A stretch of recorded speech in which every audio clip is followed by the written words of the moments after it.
우리는 지난 시간에 요한복음 12장 26절 말씀 이렇게 읽었죠.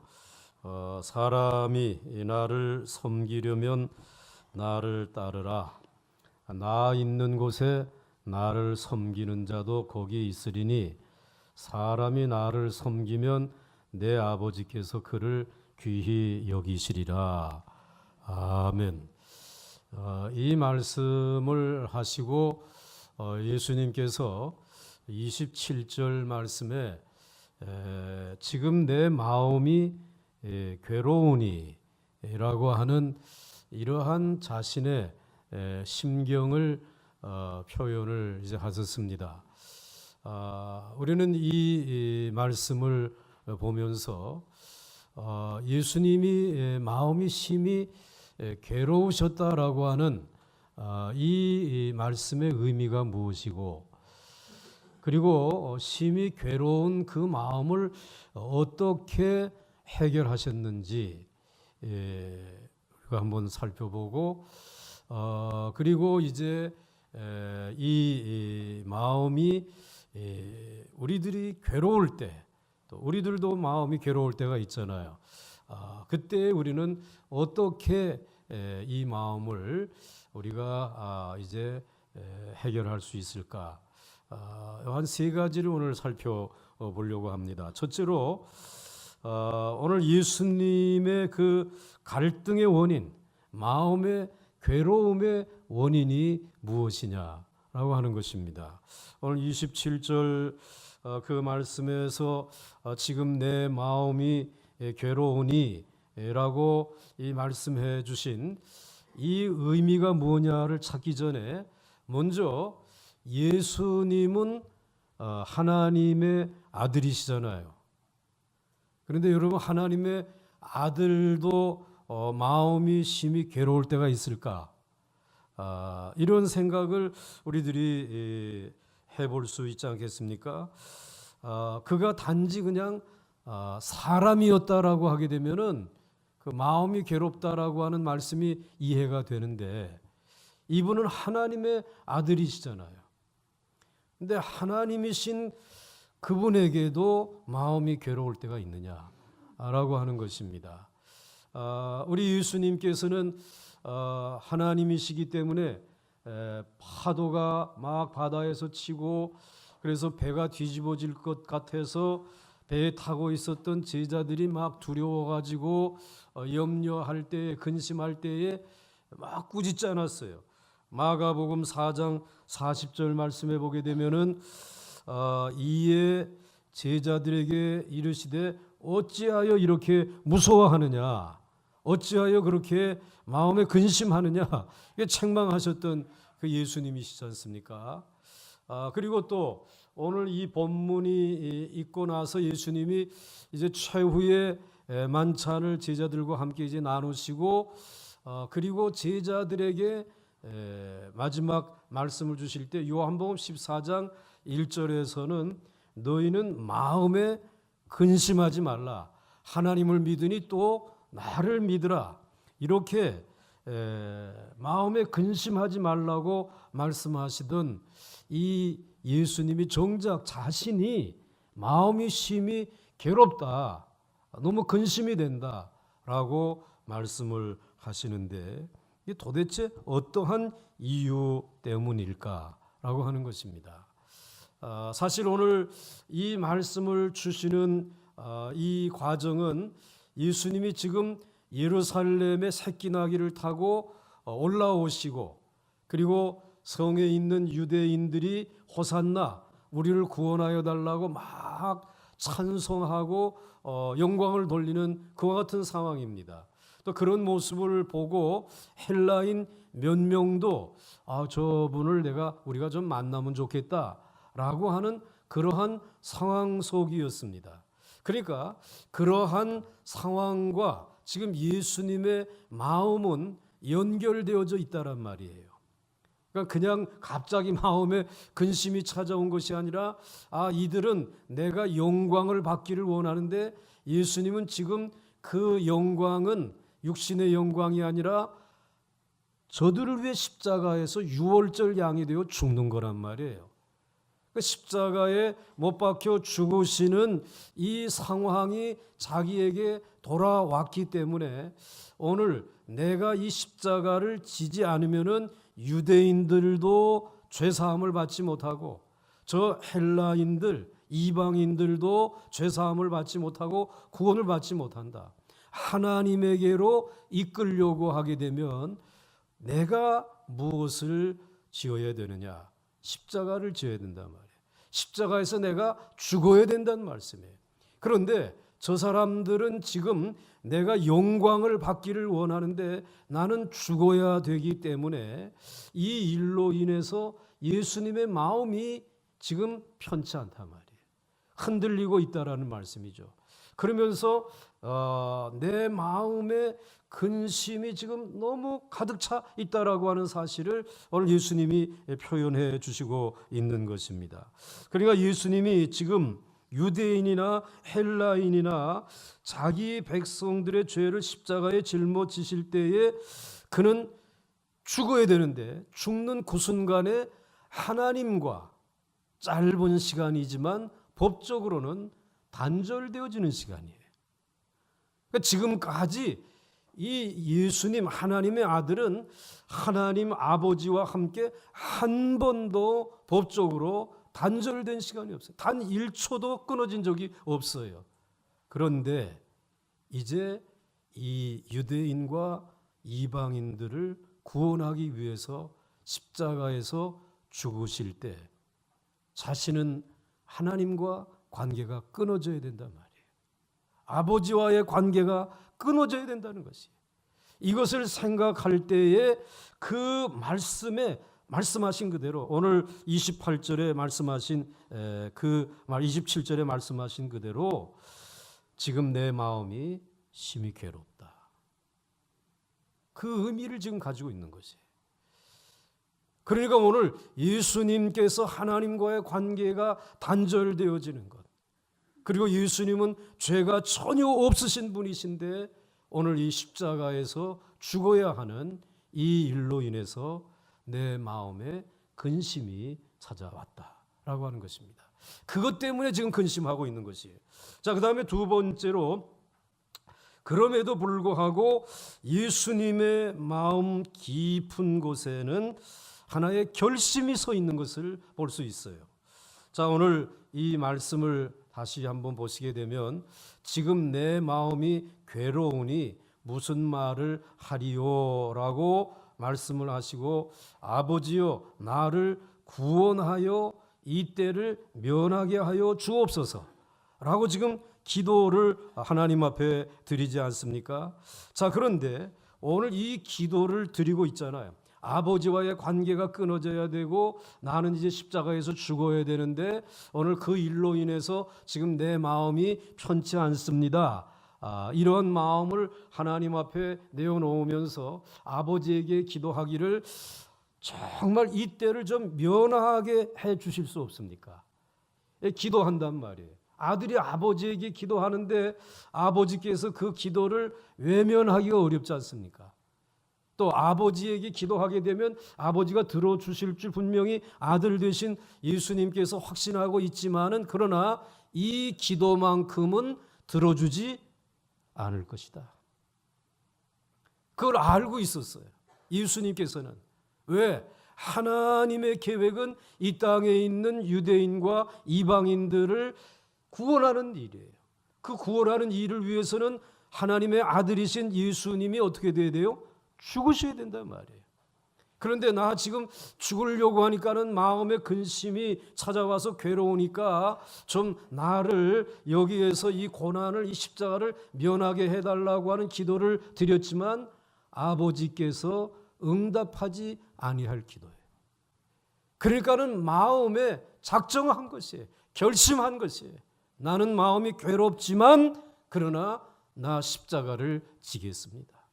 아버지가 원하는 대로 나는 이제 십자가에서 못 박혀 죽어서 그 죄값을 이 모든 인생들의 죄값을 치르겠습니다라고 하는 이 결심이 마음에 근심이 있지만 결심이 서 있어요. 그래서 계속해서 말씀을 읽어보시게 되면은 지금 내 마음이 괴로우니 무슨 말을 하리요? 아버지여 나를 구원하여 이 때를 면하게 하여 주옵소서 간구했지만 이 기도는 하나님이 절대로 응답해 주지 않을 것이다. 그러나 내가 이를 위하여 이 때에 왔나이다. 즉 죄인들을 위해서 십자가에 못 박혀서 저들의 대속의 제물이 되기 위해서 내가 이때에 이 자리에 내가 온 것입니다. 아버지요 아버지의 이름을 영광스럽게 하옵소서 라고 기도하고 있는 것입니다.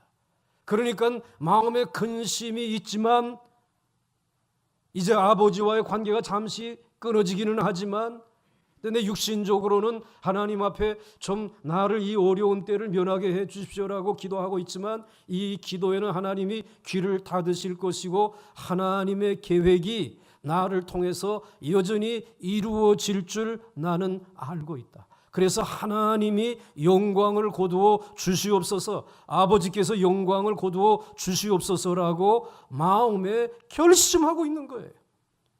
하나님 앞에 그렇게 단단하게 결심하면서 이 흔들리는 마음을 다잡고 계시는 우리 예수님의 모습을 여기서 발견할 수 있습니다. 여러분, 중요한 암시를 우리에게 주시는 것이죠. 우리의 마음이 흔들릴 때가 있단 말이에요. 인생을 살아가다가 근심이 우리에게 찾아올 때 있단 말씀이에요.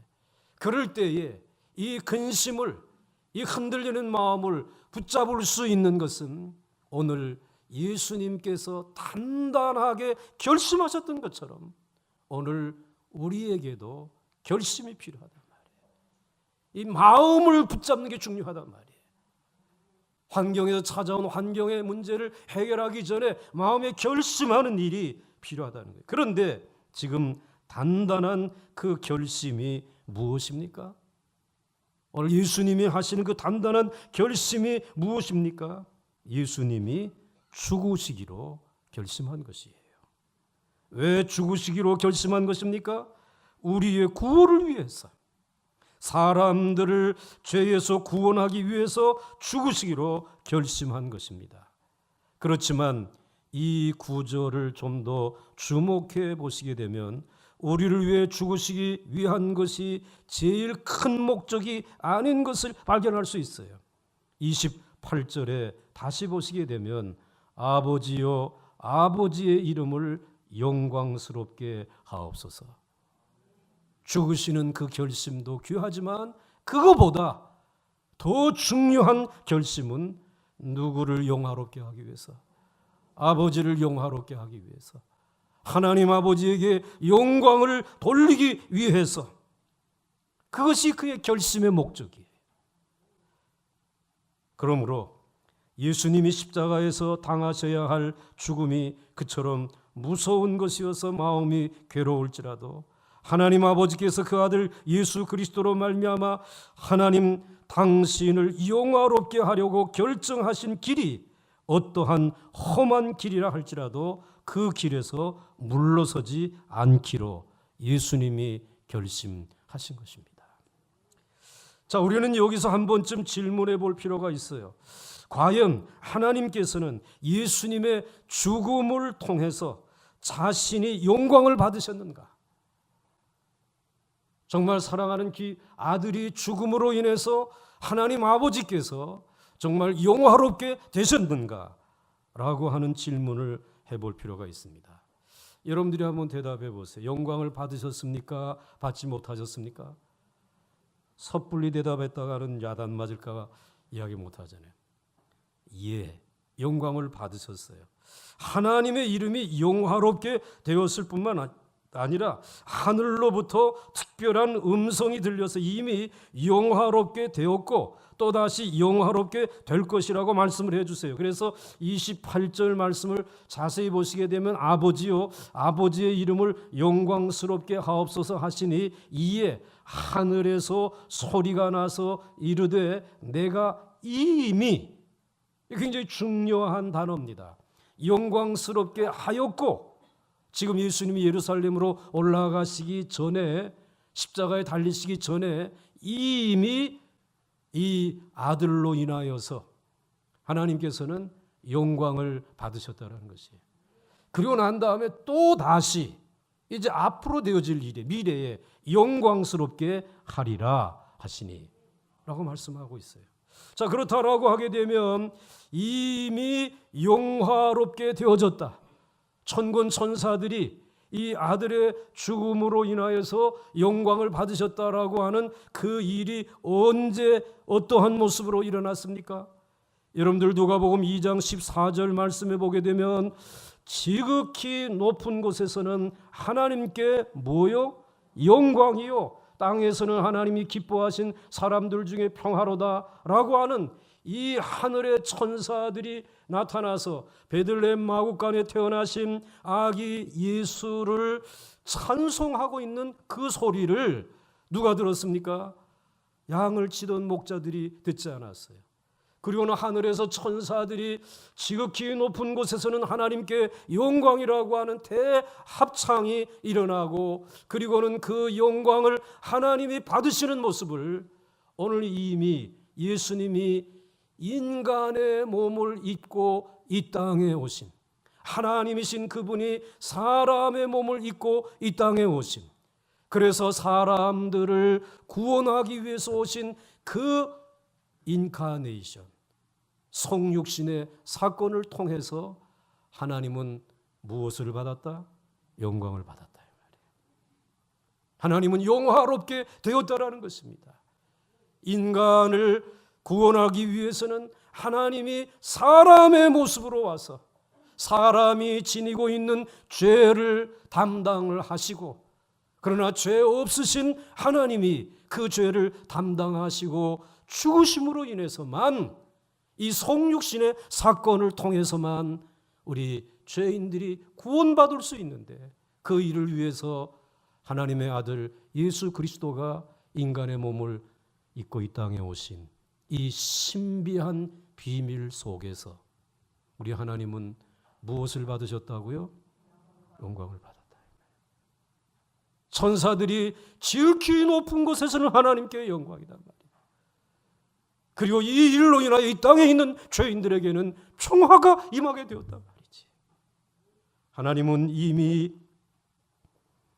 예수 그리스도께서 이 땅에 인간의 몸을 입고 죄인의 모습이 되어서 십자가에 못 박히시는 그 일을 바라보시면서 영광을 얻으셨다는 거예요.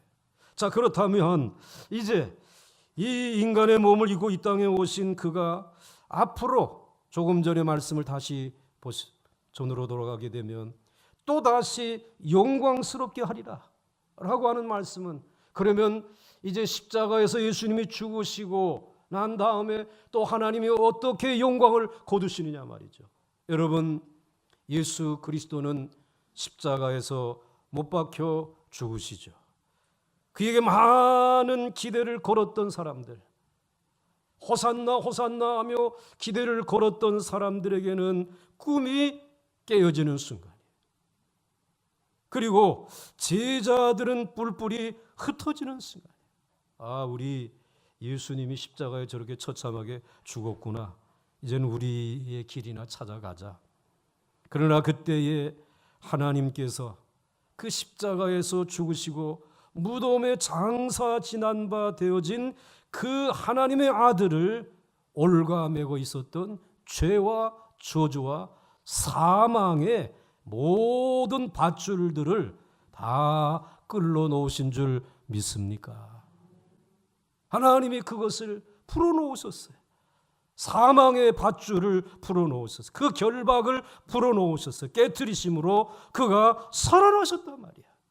사흘 만에 부활하셨단 말이지. 두려워 떨고 있는 제자들에게 찾아가실 때에, 그리고 우리 주님께서 부활하신 그 능력을 저들에게 부어주시고 저들에게 평강을 내어주시면서, 이제 너희는 어디를 가든지 바로 너희들이 믿는 하나님의 아들 예수가 이제 죽은 지 사흘 만에 부활하였다라고 하는 이 기쁜 소식을, 이 위대한 소식을 전하라고 하면서 이 제자들에게 능력을 부어주신 줄 믿으시길 바랍니다.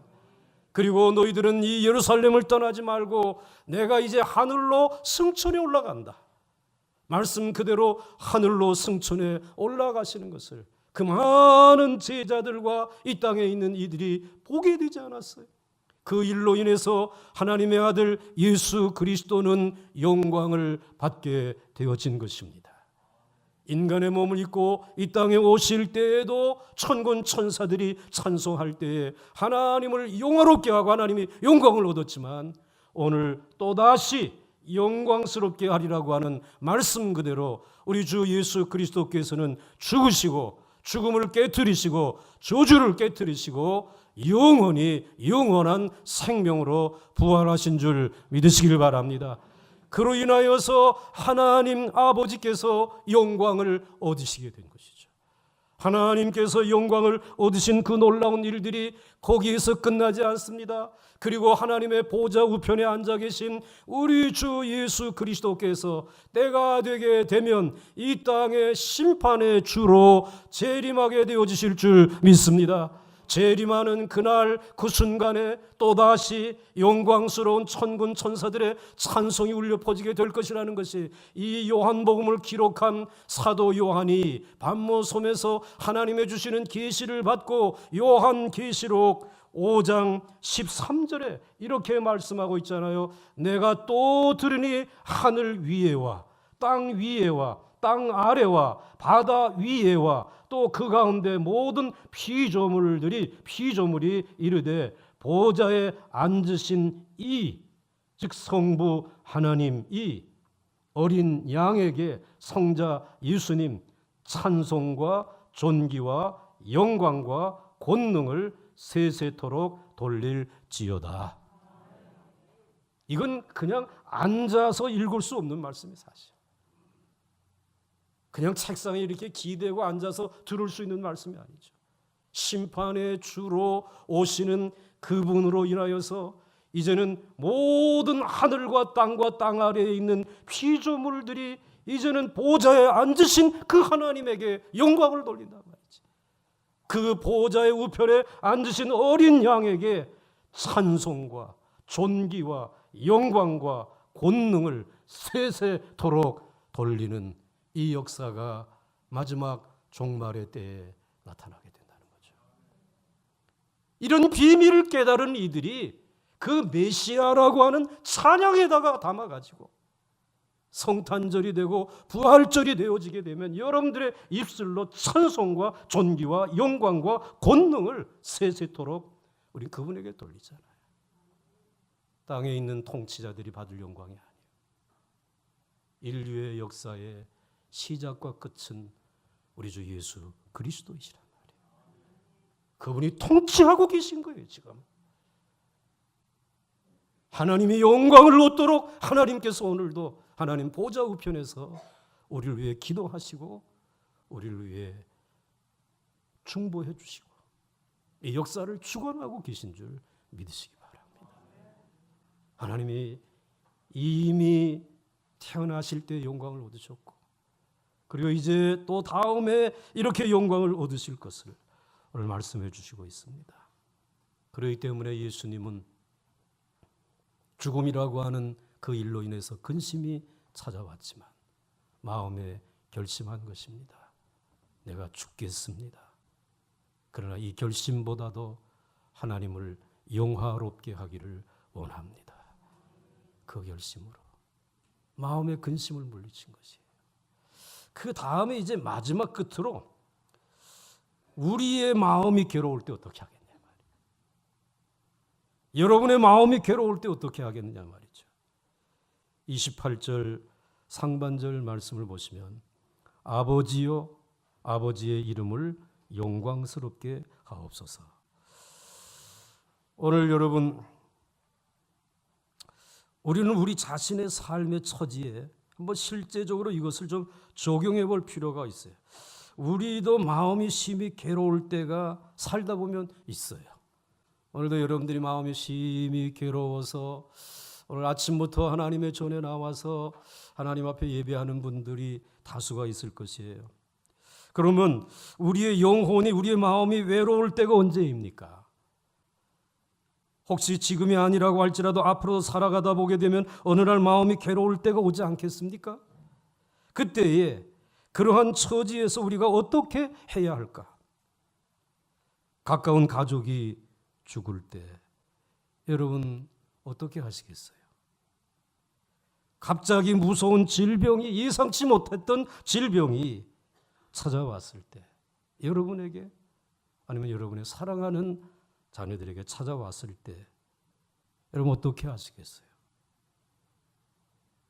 든든한 일자리, 평생의 일터인 줄 알았는데 일자리를 잃게 되었단 말이에요.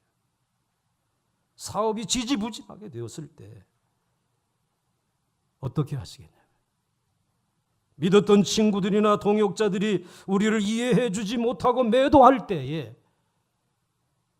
어떻게 하겠습니까? 그때에 예수님에게 배워야 되겠죠.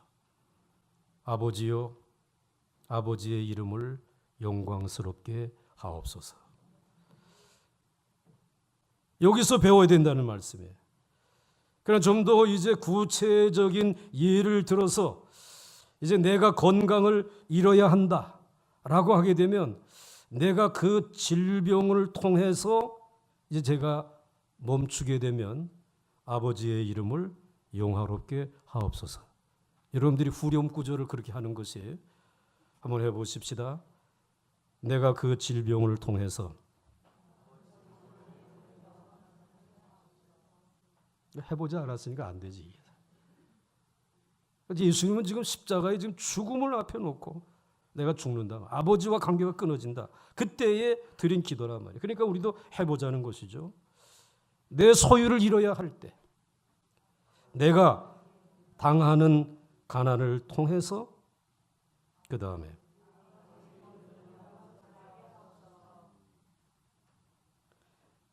내 평생에 쌓은 명예를 이제 잃어야 한다면 내가 명예를 잃어 낮아짐을 통하여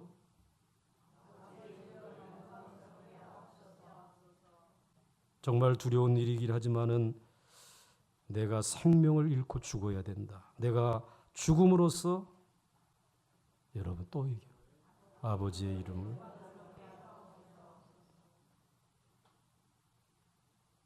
그렇게 해야 된다. 그런 기도를 드려야 된단 말이에요. 여러분 마음이 심히 괴로울 때 예수님이 드린 그 기도에 굉장한 힘이 있지 않습니까? 내가 죽지만, 내가 병들었지만, 내 재산을 다 잃었지만, 이제 내가 죽음의 터널을 지나지만 아버지의 이름이 영화롭게 되어지기를 원합니다. 이것이 예수님의 능력이었어요. 이것이 예수를 믿는 이들의 능력이 되어져야 될 것입니다. 그런데 여러분, 오늘 이 아버지여, 아버지의 이름을 영광스럽게 하옵소서라고 하는 이 기도의 두 마디를 여러분들이 잊지 않았으면 좋겠어요. 제일 먼저 아버지여라고 하는 이 말. 우리가 하나님을 아버지라고 부를 때 마음이, 괴로움은 사그라들고 고통은 이제 점점 완화되어질 것이에요. 우리 어린 아이들에게서 그것을 발견할 수 있어요. 아마 아이를 길러본 부모님들은 경험이 있을 것입니다. 아이의 손을 이제 잡고 사람이 많은 공원이나 시장에서 함께 걷다가 서로의 분주함 때문에 손을 놓칠 때가 있지 않습니까? 사람들에게 떠밀리고 얼마를 갔을 때에 아이를 잃어버린 것을 뒤늦게 알게 되었을 때 얼마나 당황하지 않았습니까? 어떤 아이인데 급히 걸어온 길을 되짚어 돌아가면서 아이를 찾습니다. 아무개야, 아무개야. 마침내 아이를 찾았을 때 아이의 입에서 제일 먼저 나오는 말이 무엇입니까? 와락 안기면서 뭐라고요? 아빠. 엄마들은 엄마라고만 얘기하는, 엄마. 아버지여라고 하는 말이죠. 그 복잡하고 시끄러운 곳에 혼자 버려졌다고 하는 두려움에서 쏟아내던 울음을 그치고 안도하는 부르짖음이 아빠, 엄마라고 하는 말입니다. 즉 아버지요 라고 하는 말입니다. 여러분, 마음이 무너져 내릴 때 여러분들이 부를 수 있는 이름이 있다는 거죠. 사랑하는 성도 여러분, 우리는 낯익고 익숙한 세상에 사는 것처럼 생각하지만 마음이 심히 괴로운 일을 만날 때 낯설은 이 세상에 혼자 떨어져 있는 것처럼 느낄 때가 있습니다. 어디를 보아도 돌아갈 길이 보이지 않을 수 있어요. 그래서 우리의 처지가 절망적일 수가 있습니다. 그럼에도 불구하고 우리가 하나님 아버지를 보여주는 그림자라도 붙잡기만 한다면 우리는 달라질 수 있어요. 환경은 여전히 내게 불리하게 보일지라도 우리의 심히 괴로운 마음이 달라질 수 있어요. 왜냐하면 나를 알고 나의 앞길을 알고 계시는 하나님 아버지가 있기 때문에 더 이상 길을 잃지 않을 것입니다. 더 이상 나쁜 사람들에게 끌려갈 염려가 없기 때문입니다. 그런 상황에서 아버지라고 하는 말은 한마디이지만 우리의 모든 기도가 담겨져 있는 능력 있는 기도란 말이에요. 그러므로 마음이 무너질 때, 근심이 찾아올 때 아버지여라고 우리 예수님처럼 부를 수 있기를 주의 이름으로 축원합니다. 그 다음에 이제 예수님의 이 기도 가운데 아버지의 이름을 영광스럽게 하옵소서. 만일 우리가 아버지의 이름이라고 하는 말을 할 수 있다면 아버지는 얼마나 복되고 자랑스럽게 여기지 않겠습니까? 문제는 우리가 자주 아버지의 이름 대신에 내 이름을 앞세우는 데 있는 것입니다. 나도 모르는 사이에 어느새 아버지의 이름과 내 이름이 함께 높아지기를 바라면서 살고 있다는 말입니다. 우리는 말로는 하나님의 이름이 영광스럽게 되기를 원한다고 합니다. 그러나 우리가 손해를 보거나 우리가 스스로 선택하지 않은 헌신에 대해서, 교회 일에 대해서 참여하라고 하게 되면 아버지를 영광스럽게 하기를 원치 않습니다. 우리는 교회를 늘 주님에게 이 질문을, 우리 교회는 늘 주님에게 이런 질문을 받습니다. 하나님 아버지의 이름이 영화롭게 되기를 원하느냐? 너희 교회의 이름이 영화롭게 되기를 원하느냐? 물론 여러분에게 한 번도 이런 선택의 질문을 주님이 하신 적은 없을 것입니다. 그러나 우리가 교회를 섬기면서 오늘 이 시대에 한국 교회와 함께 걸어가면서 교회가 펼쳐가는 사역들을 보면서 우리 교회가 교회 이름을 영화롭게 하고 있는 교회인가, 하나님 아버지의 이름을 영화롭게 하는 교회인가를 늘 느낄 수 있을 것입니다. 우리는 육신을 가지고 있기 때문에 눈앞에 있는 육신적이고 물질적인 필요 앞에서 우리 교회의 이름을 먼저 생각할 때가 있습니다. 왜냐하면 눈앞에 펼쳐진 현실이 우리의 마음을 심히 근심시키기 때문에 그렇습니다. 그러나 그때마다 주님은 근심하는 우리의 마음을 아시고 우리의 근심하는 마음을 돌이켜 주십니다. 물론 우리의 근심하는 그러한 이 쪽으로 기울어진 마음을 강하게 질책하시죠. 눈에 보이는 교회를 가지기를 원하느냐, 아니면 나를 영화롭게 하는 특권을 가지기를 원하느냐, 어느 것이냐? 보강중앙교회는 많은 교회들 가운데 어떤 특권을 선택하기 원하느냐, 우리를 책망하듯 우리에게 꾸짖을 수 있습니다. 우리 교회는 아직 잠들어 있거나 성령이 교회에 하시는 음성을 들을 수 없도록 귀먹지 않았기 때문에 주님이 원하시는 것을 선택합니다. 오직 아버지의 이름을 영화롭게 하옵소서. 그러면 하나님께서 성령을 통하여 우리 교회를 향하여 말씀하십니다. 축복하십니다. 너희 교회가 내 이름을 영광스럽게 하기 위하여 선택한 그 결정에 대해 걱정하지 않게 해주겠다. 내가 책임지고 내 이름이 영광을 받도록 너희가 걱정하고 근심하는 일을 도와주겠다 라고 말씀하십니다. 여러분, 이것은 교회만의 이야기가 아닙니다. 바로 여러분 개인에게도 적용되는 일들입니다. 교회를 향해 적용하기는 어떤 의미에서 쉬워요. 여러 많은 사람들과 교회라고 하는 집단 속에 내가 드러나지 않기 때문에 내 책임은 적습니다. 그러나 주님께서 마음이 너무 괴로워 하신 기도를 내가 그대로 따라서 한다면 상황은 달라질 것입니다. 주님이 하신 기도의 맨 앞에다가 오늘 말씀 내 안에서 내 몸을 통하여라고 하는 말을 덧붙여 보시기를 바랍니다. 그래서 오늘 본문 말씀 조금 전에 말씀을 한번 보세요. 아버지요, 그 앞에다가 내 교회가 아니에요. 무엇에? 내 몸을 통하여 아버지의 이름을 영광스럽게 하옵소서. 내 가정에서, 내 삶에서 아버지의 이름을 영광스럽게 하옵소서. 쉽지 않잖아요, 여러분들. 어렵잖아요. 그러나 이대로 하게 되면 하나님께서 교회를 새롭게 해주실 것처럼 2000년 동안 교회를 견고하게 그 많은 비난과 핍박 속에서도 교회의 거룩함을 지켜서 2000년을 지켜나올 수 있도록 해주신 하나님께서 말이에요. 여러분의 몸을 통하여 아버지의 영광이 드러나도록 여러분 붙들어 주실 줄 믿습니까? 여러분들을 치료해 주실 줄 믿습니까? 여러분들을 지켜주시겠죠. 여러분들, 그러므로 여러분들 이렇게 기도하며 살았던 한 분이 있어요. 빌립보서 1장 20절 말씀에 보게 되면 나의 간절한 기대와 소망을 따라 아무 일에든지 부끄러워하지 아니하고 지금도 전과 같이 온전히 담대하여 살든지 죽든지 내 몸에서, 어디에서? 내 몸에서 그리스도가 존귀하게 되게 하려 하시나니.